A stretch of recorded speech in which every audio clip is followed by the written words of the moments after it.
Our third topic today we're going to talk about is the Harris platform. Yes, Vice President Harris has been criticized by Republicans that she doesn't have a platform. What is she running on?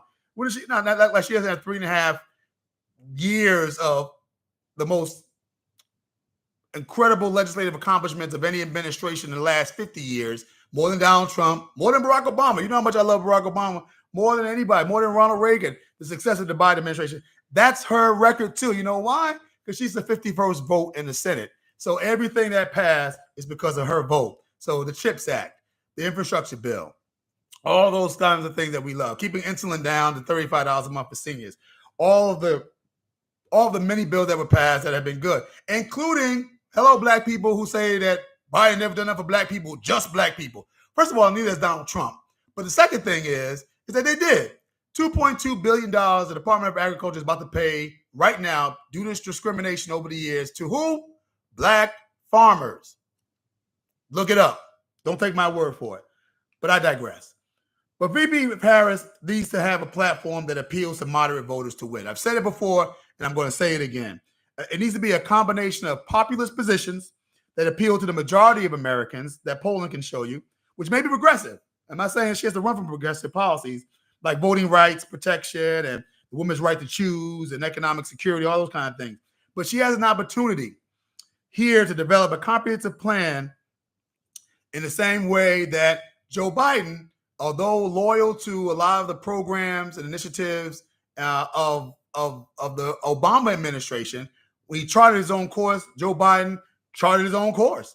On what issues? Specific education. As somebody who deals with education reform, who's a big supporter of education reform, I can tell you that when Obama was in office, he was committed to things like Race to the Top. He was committed to giving money to charter schools and to laboratory schools, a new way of thinking about public education. Joe Biden did not make the same commitment. He doubled down on working with teachers unions. He doubled down on traditional district schools and really was not a friend to the charter school movement or public school choice in any kind of way, despite the fact that 60 to 80% of black and brown voters within the Democratic Party, the base of the Democratic Party, do support some sort of public school change and public school choice. But in that same vein, Kamala Harris has an opportunity here to chart her own platform, her own vision, her own mission, her own set of ideas. And I think she's going to have to if she wants to win this election. She has an opportunity to develop a comprehensive plan under the banner that she's already been talking about throughout her first weeks of the campaign. What's that banner?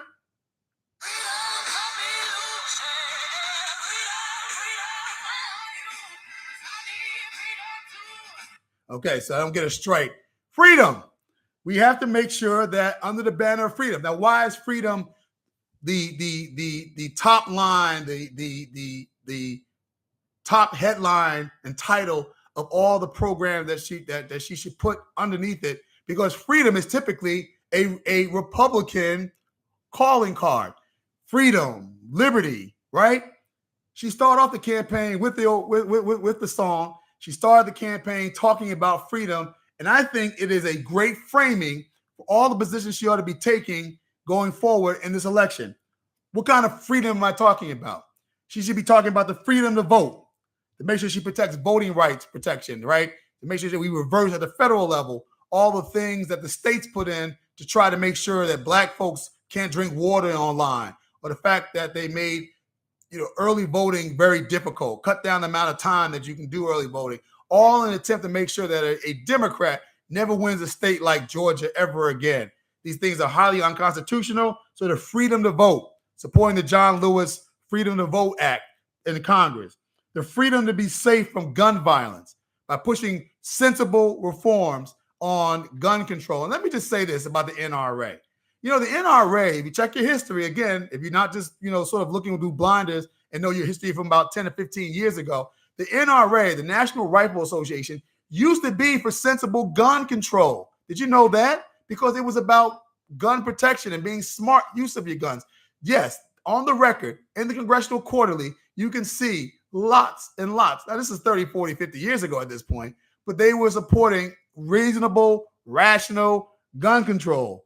She can talk about the NRA and that history and how they've gotten away from that history and talking about being safe from gun violence. She can talk about freedom to love who you choose to love openly. She could talk about freedom for women to practice bodily autonomy. But here is how she can chart new ground in terms of talking about freedom. She can talk about freedom for parents to choose a public school of their choice, freedom to cross school district lines for public education. Why? Because, again, 60 to 80% of the Democratic Party base and more with independents and Republicans actually support public school choice. It is a popular issue. It is an issue that is working those schools. If you look at the Credo report from Stanford University, if you look at the Harvard University study from 2021, Credo reports from 2023, again, these I'm giving you sources to look at. You will see that charter schools are not only outpacing district schools, they are what parents are voting with their feet.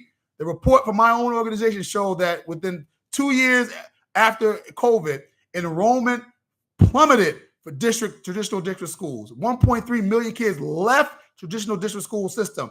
250,000 new kids went to charter schools. Parents are already voting with their feet. And she can not only engage these parents, but she can engage their students that have graduated from those schools. She can engage independents, who this issue is popular with. And she can engage Republicans, the Ronald Reagan mainstream conservative Republicans, that 15% of Republicans from the party, on an issue that they agree with as well. She can talk about supporting all global fights for freedom in the Ukraine, in Gaza, in the Sudan, in the Sahel states, just the Western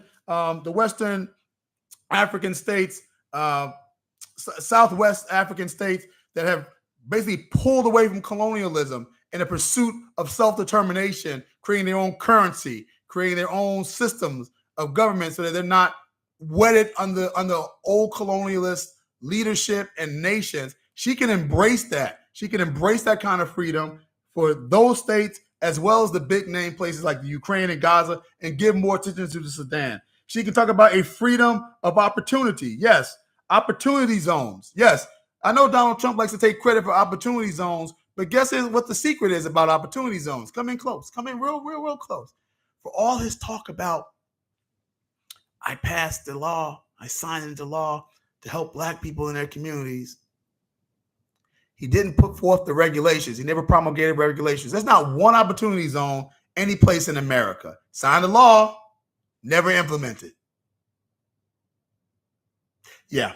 So she can talk about opportunity by talking about opportunity zones. We're talking about access to capital and letting people live where they want to live. We're talking about a brand new housing policy that will build housing not only for affordable housing, but low-income housing and working-class housing, and increasing the amount of capital and creating a housing trust, if she wants to, nationwide, a housing trust for the whole nation, in the same form that like the GI Bill was for troops returning home for housing. She can create a new oasis of home ownership in the same way that the Biden administration wiped away debt for college for millions of people throughout this country. The last thing is she can talk about freedom to practice faith and respect of Christianity. Now, listen, I know what you're going to say. Some of you who are more progressive, you're going to say, there's no,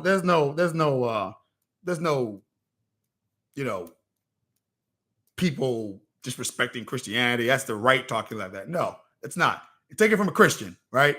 There is a second-class citizenship associated with people on the left, with people of faith who may be on the right or in the middle or progressive like I am.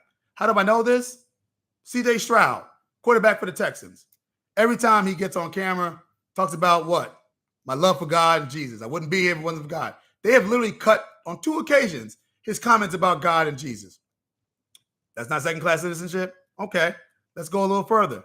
Let's look at the